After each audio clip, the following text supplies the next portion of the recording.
Et bonjour tout le monde, on se retrouve aujourd'hui pour une nouvelle vidéo un peu particulière puisqu'il s'agit d'un hors-série.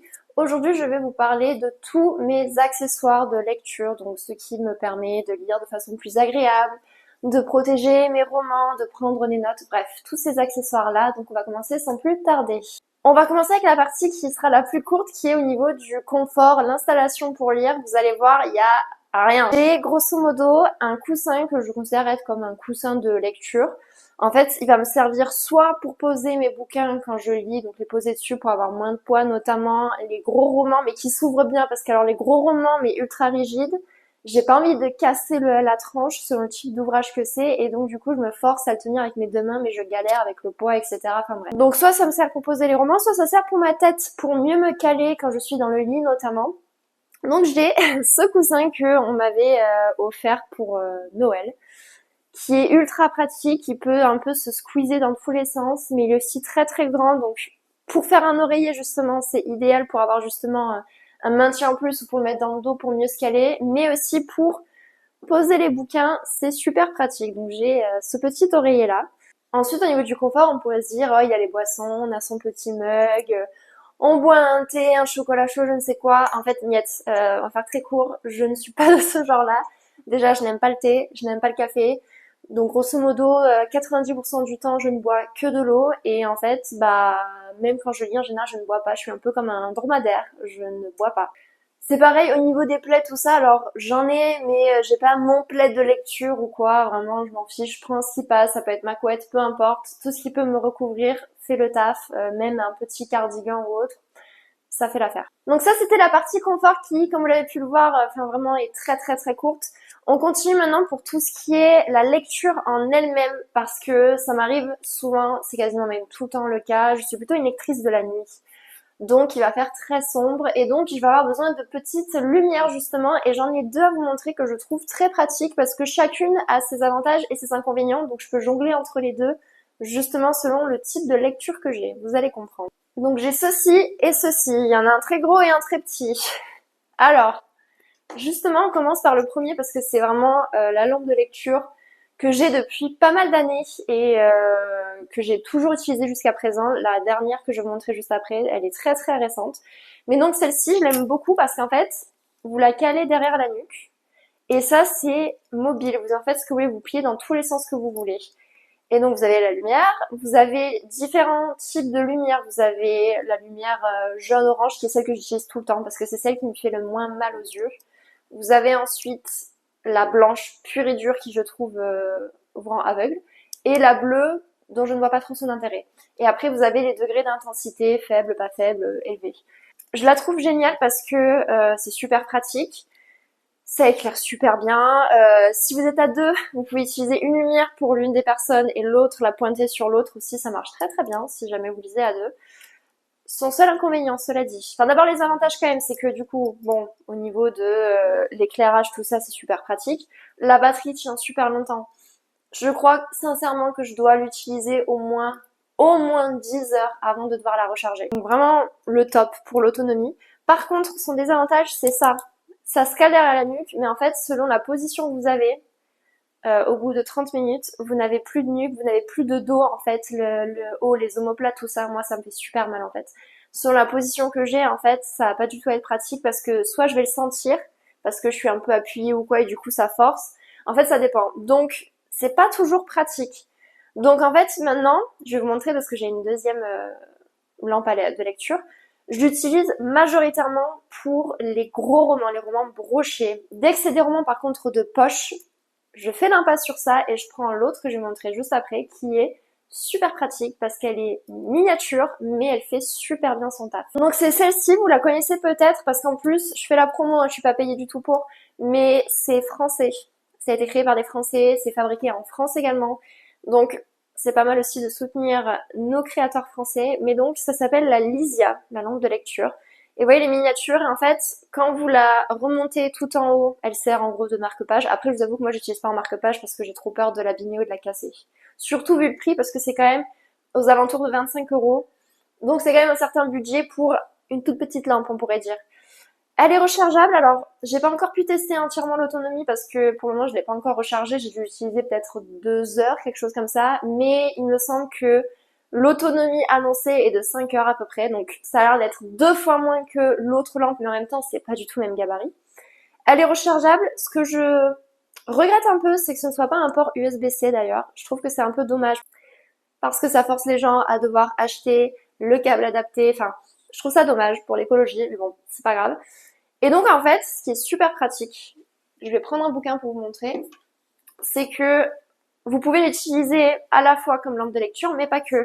Si vous la faites donc coulisser vers le centre, vous allez pouvoir la mettre comme ceci en fait. Et ça va vous maintenir votre bouquin ouvert sans que vous ayez à utiliser vos deux mains pour en utiliser qu'une. Pour les livres de poche, c'est parfait. On va pas se mentir, pour les brochets, je trouve ça pas trop adapté. Et quand vous passez en mode nuit, que vous voulez lire, donc là je prends juste ma vraiment parce que je suis droitière, vous faites coulisser en fait jusqu'au bout, et là ça fait un faisceau de lumière qui est énorme. Enfin, je me suis pris dans la, dans la gueule, ça blaste. J'avais des gros points dans mon champ de vision. Donc vraiment, croyez-moi, quand vous êtes dans le noir, là on dirait que ça éclaire pas grand chose, mais quand vous êtes dans le noir, tout est éclairé. Faire le test, je vais vous montrer, je vais baisser le store. On voit petit à petit le faisceau lumineux qui s'agrandit. Bon, je vais moi montrer dans le noir, c'est la qualité vidéo est dégueulasse, mais c'est pour illustrer. Vous voyez, on voit tout. Mais donc c'est pour ça, je le recommande vachement pour ceux qui lisent majoritairement par exemple des livres de poche. On continue ensuite pour tout ce qui est pendant ma lecture, qu'est-ce que je fais? Et par exemple quand je vais lire des livres justement en anglais, parce que j'en lis beaucoup, je vais prendre des notes. Alors j'ai plusieurs carnets, j'ai celui-ci et celui-ci, et donc en fait je vais noter les mots que je découvre, donc la traduction, le mot en anglais, etc. Donc voilà, ça c'est pour une petite prise de notes. Après, je vous avoue que j'ai pas autre chose. En soi, j'ai un carnet de lecture. Sauf que, on va pas se mentir, en fait, je ne sais pas tenir des carnets. Je commence, à chaque fois, je suis en mode, ouais, j'ai trop envie, je vais faire ça, ça, ça. Et au bout de 1 ou 2 mois max, si ce n'est des semaines parfois malheureusement, je l'utilise plus et je le réutilise plus jamais. Et je suis en mode flemme. Je n'arrive pas à rester à fond dans un même truc. Je me lasse très très vite. Donc j'ai un carnet de lecture, mais je ne l'utilise pas. Et je sais que c'est pas pour moi, donc voilà. Ce genre de choses, par contre, bah, j'aurais pas trop à vous montrer parce que c'est pas mon truc. Ça, c'est ce que j'ai aussi, ça me sert notamment pour le carnet. C'est une trousse mais élastique qu'en fait on accroche au niveau, par exemple, de la première page de couverture, on va dire, du carnet. Et du coup, ça vous permet de mettre dedans plusieurs stylos, etc. Enfin, c'est super pratique, c'est tout mix. Et ça, bon pareil, je fais de la pub, hein, je suis pas du tout rémunérée. C'est fait par Escale en bord de page, qui crée plein de choses, des coussins de lecture, des pochettes à livres, des trousses, des marque-pages, plein de choses. J'ai déjà commandé plein de fois dans cette boutique et vous allez voir après avec la suite, j'ai pas mal de choses quand même. Maintenant, on va passer à la partie livre dans le sens comment j'en prends soin entre guillemets et comment aussi je marque tout simplement là où j'en suis. Les marque-pages, c'est du basique. J'ai là mon mug à marque-page où j'en ai 10 milliards dedans. Ça par exemple c'est un marque-page fait par Escale en bord de page que je trouve super beau en tissu. Enfin bref, j'ai de tout. Je vous avoue qu'en réalité je reprends toujours les mêmes. Je fais pas trop la collection mais j'aime bien les regrouper au même endroit mes marque-pages. Donc ils sont là et ils sont juste derrière là-haut pour caler les livres. Voilà. Et par contre, parce que ça m'arrive souvent de prendre mes livres avec moi, que ce soit quand je pars en vacances, quand je vais au boulot ou autre. Si vous entendez miauler, c'est mon chat derrière, il va rentrer dans la pièce. Eh bien, j'ai des protège-livres et j'en ai beaucoup, mais j'adore ça parce que ça permet vraiment de les protéger. Et en même temps, ça fait un petit accessoire que je trouve trop mignon. Voilà, je le dis. J'en ai plein. Est-ce que j'ai vraiment besoin d'avoir autant? On va pas se mentir. Non, c'est clairement de la consommation. Mais en même temps, je m'en fiche parce que je rémunère des artistes français. Donc ça me fait plaisir. Il y a celle-ci par exemple. Alors je me rappelle plus du nom de la boutique, mais je vais la rechercher pour vous la mettre sur le côté. C'est une magnifique pochette à livres, donc avec un petit clips en forme d'enveloppe. Et je la trouve trop belle, elle est magnifique, elle est bien rembourrée en plus. Et ensuite, toutes celles que je vais vous montrer viennent de Escale en bord de page. Donc, j'ai par exemple au format livre de poche celle-ci qui est magnifique avec des petites fleurs. Mais donc, j'ai celui-ci qui est la toute première. C'est vraiment la toute première pochette que j'avais prise et je pense que je la garderai forever parce que c'est des marguerites et que j'adore cette fleur. Mais donc, le voici, beaucoup trop beau. Spécial Noël, qui est super beau aussi. De toute façon, ils sont tous beaux, je vais tout le temps vous dire, ils sont super beaux. Celui-là, c'est le dernier que j'ai acheté, gros craquage, parce que j'adore le tartan. Mais donc, voilà, voilà. Là, c'est les formats XXL, on va dire, pour les romans brochés. Ils sont beaucoup plus larges et beaucoup plus épais. Enfin, du moins extensibles, on va dire. Donc, on a celui-ci. Et le dernier, celui-ci. Voilà.